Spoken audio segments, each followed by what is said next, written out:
네, 두 번째 코너도 기관의 눈입니다. 어제 한국판 뉴딜 발표가 있었고요. 뭐 며칠 전엔 또 유럽에서 수소 경제에 대한 발표도 있었고, 또 어저께인가요? 예, 그저께죠. 우리나라 시간으로는 그저께인데 사실 바이든이 또 뭐 2조 달러를 또 환경에 재생에너지에 투자를 해야 된다. 2조 원 아닙니다. 2조 달러입니다. 이런 얘기도 있었습니다. 오늘 5주 수혜주들이 또 시세를 좀 내고 있고, 그다음에 PCB 관련주들이 또 상승을 하고 있습니다. 여전히 상승에 대한 기대가 좀 더 있는 것 같고요. 시장의 결이 조금 바뀌는 거 아닌지라는 생각도 좀 해봅니다. 이와 관련해서 오늘 이창훈 전 공무원연금 CIO님 모시고 말씀을 좀 나눠보도록 하겠습니다. 네, 어서 오세요. 네, 안녕하십니까. 네, 오랜만에 뵙겠습니다. 네. 또 예. 어제 그 한국판 뉴딜 세부 사항이 좀 발표가 됐습니다. 발표가 되면서 조금 뭐 이익 실현 물량이 좀 나오긴 한 것 같아요. 네. 됐으니까. 근데 우리 그 대표님께서 보시는 기대 효과, 그리고 주목하는 분야가 또 어떻게 바뀌셨습니까? 네.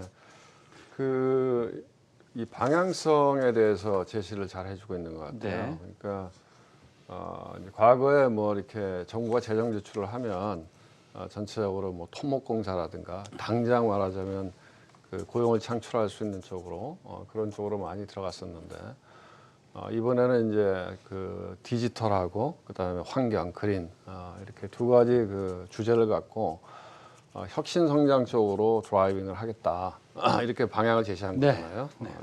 근데 이제 저희가 잘 알겠지만 디지털이라든가 4차 산업혁명 이런 과정이라고 하는 게 뭐 고용을 창출한다고 이야기하지만 어떻게 보면 고용을 줄이는 효과도 많이 있잖아요. 있을 수 있겠습니다. 그렇죠? 그런 예. 면에서 이제 사회 안전망도 강화를 해서 함께 해나가겠다 이런 측면에서는 바람직한 것 같고요.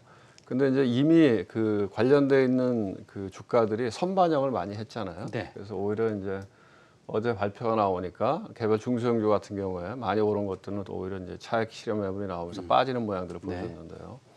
그럼에도 불구하고 이제 시장에서 디지털, 그린, 그리고 이제 10대 과제를 이야기했잖아요. 그래서 그거와 관련된 것들은 계속해서 이렇게 테마를 갖고 움직일 수 있을 거라고 보고 있고, 다만 이제 일시적으로 재료가 소진된 측면이 있기 때문에 막연한 기대감보다는 이게 5년에 걸친 정책이잖아요. 그렇습니다. 꾸준하게 펀더멘털이 개선되고 진전이 이루어지는 과정을 따라서 주가가 움직이지 않을까 그런 생각을 하고 있습니다.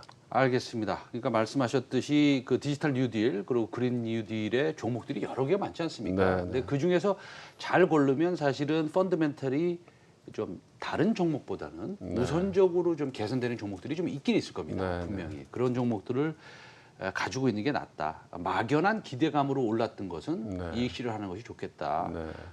뭐 이런 겁니다.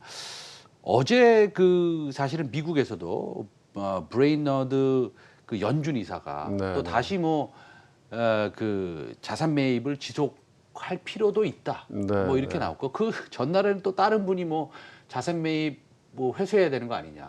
경기가 좋아지면 이게 조건이 다 있습니다. 그러니까 경기가 좋아지면 당연히 뭐 신규 대출이 안 나가는 것이겠죠. 그렇죠. 그다음에 경기가 계속 나빠지면 사실은 뭐 유동성을 더 공급해야 되는 건데 그런 것들로 시장의 좀 변동성이 굉장히 커지고 있는 건 사실입니다.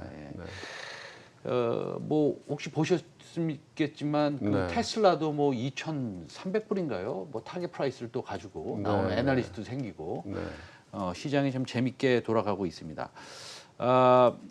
부동산 대책 발표가 있었고 그다음에 부동산에서 증시로 자금이 이동하겠느냐 이런 해석들이 좀 있습니다. 이 부분 어떻게 보십니까? 주식시장에는 긍정적인 요인이라고 봐요. 그러니까 이번에 이제 정부에서 나온 부동산 조치라고 하는 게 일단 세금을 많이 올리면서 여러 사람을 좀 불편하게 하는 부분이 분명히 있을 거예요. 근데 어쨌든 부동산을 실소유 목적이 주거 목적이 아니고 투기 목적으로 하는 부분에 대해서는 조세 정책을 통해서 강력하게 대응하겠다 이런 의지는 명확히 했고 실제적으로 이제 보유세가 올라가게 되면 시간을 두고서는 부담을 느낄 거거든요. 두 번째로는 다주택자가 어쨌든 추가로 투기적인 목적으로 주택을 매수하는 거에 대해서는 여러 가지 측면에서 어려움을 많이 주겠다 하는 거니까 지금 시중에 그 유동성은 많이 풀려 있잖아요. 그러니까 이제 돈이 많이 풀려 있는 것도 있지만 근본적으로는 금리가 낮다고 하는 것들이 지금 주가라든가 아니면 부동산이라든가 하는 실물 자산 가격을 올리는 거거든요. 그래서 과거에는 예를 들면은 뭐 좀 내가 좀 안전하게 좀 내가 가지고 있는 자산을 갖다가 유지하겠다 이런 생각이 들면 그냥 채권을 샀어도 되거든요. 국채를 샀어도. 네. 근데 이제 지금 같은 경우에는 그냥 채권을 사서는 내가 실질 금리가 많이 났으니까 가치 증식이 아니라 가치 저장도 안 되는 거거든요. 그러니까 무언가를 해야 되는데 결국 그게 부동산이나 주식이나 아니면 금 같은 실물 자산이나 이런 쪽으로 흘러갈 수밖에 없는데 우리나라만 놓고 보면 부동산 쪽으로 들어가는 것들을 강력하게 정책적으로 막겠다 하는 거니까 주식시장에는 좋은 이야기라고 볼 수 있지 않나 이런 생각이 듭니다. 뭐 지금 요즘 뉴스를 보면 부동산 정책들에 대한 불만들이 좀 있긴 있지만 지금 제로금리 상황에서의 전세의 가격을 보면 뭐 하루에 1,000만 원씩 올라간다, 하루에 1억씩 올라간다. 근데 그거 다 소용없는 거 아닙니까? 예를 들어서 전세 자금을 10억을 받은 100억을 받으면 뭐 합니까? 은행에 넣어봤자 이자가 나오지 않는데 그렇다고 본다면 주식시장으로 좀 자금이 유입될 수 있다라고 보는 건데 요즘에 보면은요 제가 생각해 한 3, 4일 된 것 같습니다.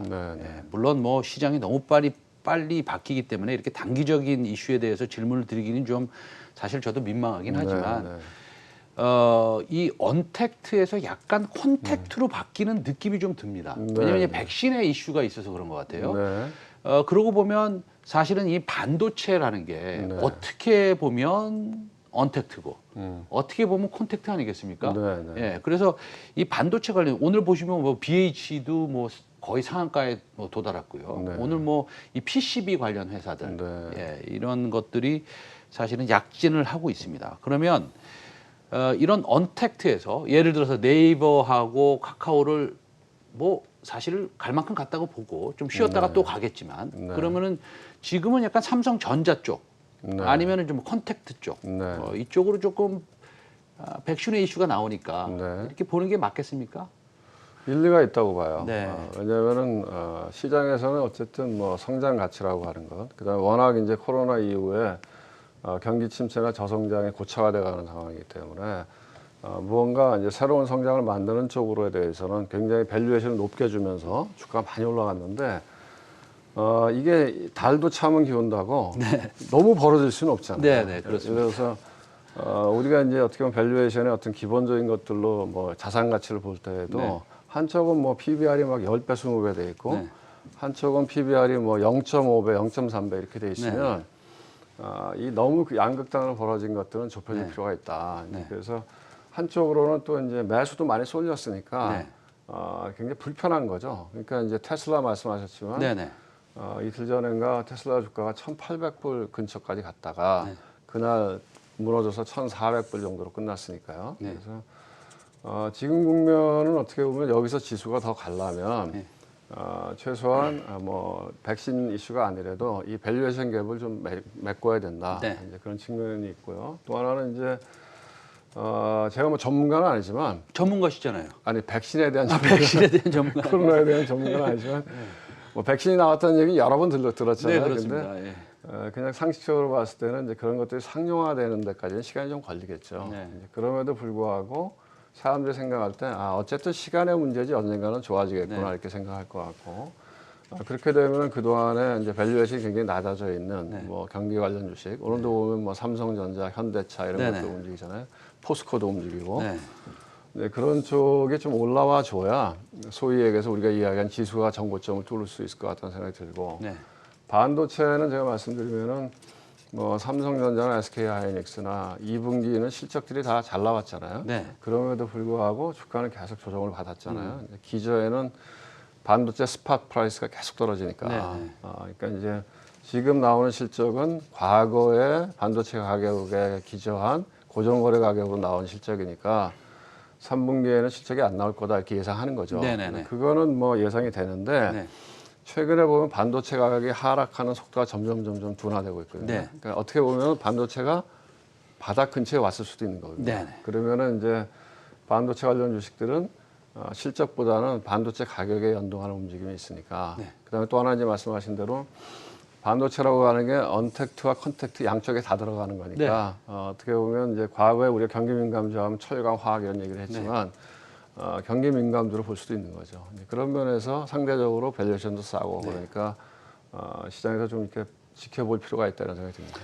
네, 사실은 반도체 현물 가격이 전체 시장의 이제 5%뿐이 차지하지 않고 있지만 그래도 현물 가격이 떨어진 지는 사실은 제 기억으로도 한 3개월은 되는 것 같습니다. 근데 그런 것들이 반도체 실적에 삼성전자에 반영이 될까라고 생각했는데 크게 반영이 되지 않았고 오히려 5월, 6월 달에는 서버 DRAM 가격이 많이 올라서 실적이 괜찮게도 나왔습니다. 그러나 이제 3분기가 어떻게 될 건지 그거는 좀 궁금한데 사실은 뭐 3분기에 이제 이런 거죠. 그 소비 가전이라고 한다면 삼성전자와 삼성전자의 모든 벤더들 우리가 이름을 대기도 어려운 그 100개가 넘는 시장에 상장돼 있는 이런 회사들에 대한 영향을 받지 않습니까?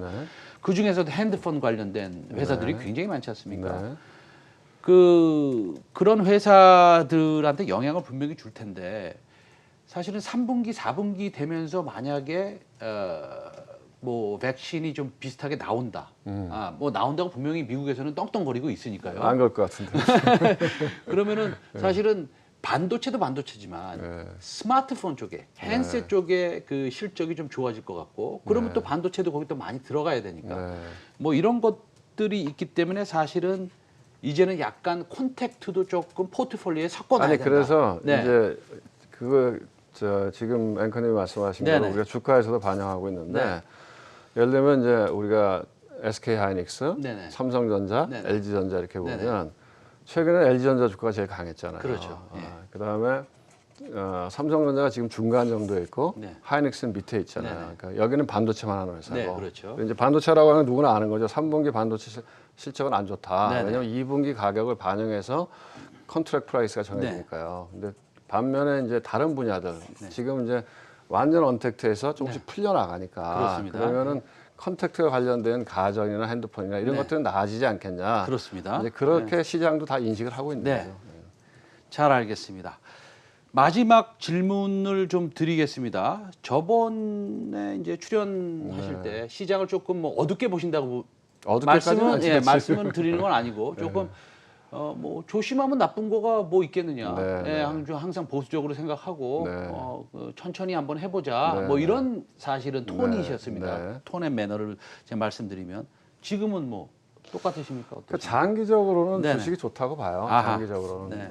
왜냐하면 이제 가장 근본적인 거는 저금리예요. 제로금리고 어제 보니까 이제 미국의 뭐 물가지표 이런 것들을 보면 플러스가 나오잖아요. 근데 물가지표가 플러스인데 실질금리는 제로금리면 실질금리는 마이너스라는 얘기예요. 그러니까 말하자면 1원이라도 돈을 벌 수 있는 기업의 주가면 그게 낫다는 거거든요. 그렇죠. 그런 면에서 이런 제로금리 체제 하에서는 장기적으로는 주식이 무조건 낫다. 그중에서 우량하고 돈을 버는 회사. 근데 이제 우리가 최근에 나스닥 모양에서도 봤지만 과열되어 있는 것도 사실이다. 그래서 지금은 어떻게 보면은 포트폴리오로 대응하는 게 더 좋겠다. 그래서 나스닥과 다우 이렇게 움직이잖아요. 미국 시장을 보면 다우가 전통적인 거고 나스닥이 보면 언택트고. 그래서 자기의 포트폴리오도 내가 보기에는 언택트와 관련된 성장주와 그다음에 컨택트와 관련된 전통적인 주식 이렇게 포트폴리오를 비중을 잡고 그 비중 조절을 해나가는 게 수익률은 더 낫지 않을까 이런 생각이 듭니다. 왜냐하면 이제 시장의 예측이라고 하는 게 시장이 올라간다 떨어진다는 거는 아무도 할 수 쉽지가 없죠. 않잖아요. 그렇습니다. 그래서 지금 콘택트하고 언택트를 좀 섞어라 이런 말씀입니다. 섞어서 그 비중을 이렇게 조절을 좀 해라. 마지막 질문 하나 더 드리고 싶어요. 갑자기 생각이 나서. 오늘 보면은 그 현대차가 좀 올라가고 있습니다. 물론 뭐 너무 안 올라왔으니까 올라올 수도 있는 것이고, 그 다음에 정의선 그 수석 부회장의 뭐 여러 가지의 그 뭐라 그럴까요? 미래에 대한 비전이 또 반영될 수도 있는 것인데, 제가 이렇게 데이터를 싹 보니까요, 현대차하고 기아차를 합하면 뭐 세계 한 4위 정도 됩니다. 전기차 판매량이.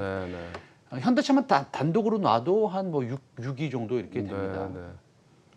물론 테슬라가 1위죠. 그러면 테슬라는 퍼가 예를 들어서 뭐 100배라면 뭐 현대차는 뭐 한 10배 정도 될 겁니다, 아마. 앞으로 장기적으로 이런 그 우리나라의 자동차 산업도 지금 굉장히 발빠르게 움직이지 않습니까? 네, 수소차 네, 관련해서도 어떠십니까? 현대차가 밸류를 좀 높이 받아야 된다고 생각하십니까? 그러니까 이제 지금은 시장이 혁신에 대해서 밸류를 주는 거죠. 네. 테슬라를 기업의 어닝이나 자산 가치로 설명하라 그러면 설명이 안 되는 그렇습니다. 주가잖아요. 근데 네. 전기차 시대를 열어가는 선두주자라고 하는 거에 대해서 시장에서 밸류를 주는 건데, 그럼 이제 전기차 시대가 진짜 도래했을 때, 네. 그럼 테슬라가 이 시장을 다 독식할 거냐? 네. 그건 아닌 거죠. 전혀 이제는, 그렇지 않죠. 예. 기존에 내연기관을 만들었던 회사들도 네. 많이 따라가고, 그렇습니다. 그다음에 이제 이 전기차 회사에 대해서 하이 밸류를 주는 이유 중에 하나가 네. 이제 이 전기차라고 하는 게 자동차가 아니라는 얘기거든요. 네, 그렇죠. 우리가 왜냐면 핸드폰을 만드는 이 네. 회사를 네네. 삼성전자와 애플을 비교하면 네. 애플의 밸류가 훨씬 높잖아요. 그렇습니다. 왜냐하면 네. 삼성전자는 하드웨어 회사고 네. 애플은 소프트웨어 앤 네. 하드웨어 회사거든요. 네. 그러니까 앞으로는 전기차 자체가 자율주행이 되면 그게 이제 스마트폰 같은 거거든요. 네, 플랫폼이 되거든요. 예. 그러니까 큰 스마트폰이죠. 그래서 이제 플랫폼 밸류를 주는 네. 거거든요. 그래서 네. 저는 생각에 시간이 갈수록 테슬라가 이 시장을 전체적으로 밸류를 독점할 수는 없다. 네. 다른 오랫동안 자동차를 만들어 왔던 회사들도 충분히 어느 정도 시장에서 평가를 받을 거다 이렇게 생각하고 있어요. 잘 알겠습니다. 오늘 어려운 질문까지 좀 드렸습니다. 이창훈 전 국무연연금 CIO 다시 모시고 다음에 또 뵙도록 하겠습니다. 오늘 말씀 감사합니다. 네, 고맙습니다. 네.